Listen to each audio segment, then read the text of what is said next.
Sahyadri digital, आवाज सामान्य जनतेचा। चालत्या एसटी बसमध्ये खून करणाऱ्या आरोपी जन्मठेप। खेड येथील 17व जिल्हा न्यायाधीश श्री SP पोळ यांच्या न्यायालयानं 6.5 वर्षांपूर्वी चालत्या एसटी बसमध्ये घडलेल्या संवेदनशील खून खटल्यात विशेष सरकारी वकील सागर कोठारी यांचा युक्तिवाद ग्राह्य धरत आरोपी अजित भगवान कान्होरकर वय वर्ष 40 राहणार दावडी यास दोषी धरून जन्मठेपेची आणि दंडाची शिक्षा सुनावली। सदर प्रकरणी हकीकत अशी की आरोपी अजित भगवान कान्होरकर याच्या मामाचे मोठ्या मुलीवर एकतर्फी प्रेम होतं। मात्र सदर एकतर्फी प्रेम प्रकरणास मुलीचा आणि तिच्या कुटुंबांचा त्यास विरोध होता।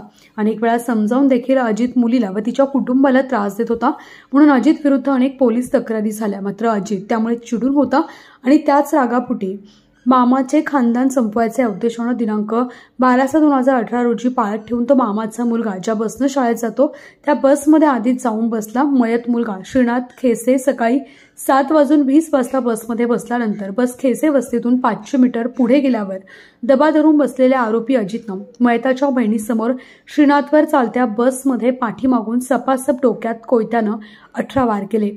त्यात मयताचा मेंदूचा अक्षरशः बुखा झाला आणि तो जागेवर मृत्यू पावला। सदर प्रकरणी बस पुढे पोलीस स्टेशनला नेऊन मयताचे चुलते शिवाजी खेसे यांनी तक्रार दिली। सन 2020 दरम्यान ॲडव्होकेट सागर कोठारी यांचा विशेष सरकारी वकील म्हणून सदर प्रकरणात नेमणूक झाली आणि सहाय्यक ॲडव्होकेट नारायण पंडित, ॲडव्होकेट विनया जगनाळे यांनी मिळून सदर प्रकरणात एकूण 16 साक्षीदार तपासले। त्यापैकी प्रमुख प्रत्यक्षदर्शी एसटी बस वाहक आणि मयताची लहान बहीण यांची साक्ष महत्त्वाची ठरली।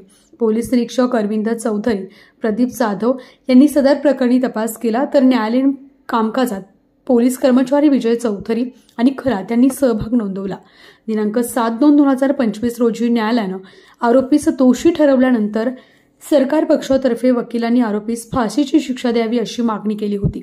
त्यावर सोमवार दिनांक 10/2/2025 रोजी न्यायालयानं सर्व कायदेशीर बाबींचा विचार करून आरोपीस जन्मठेप सुनावण्यात आली।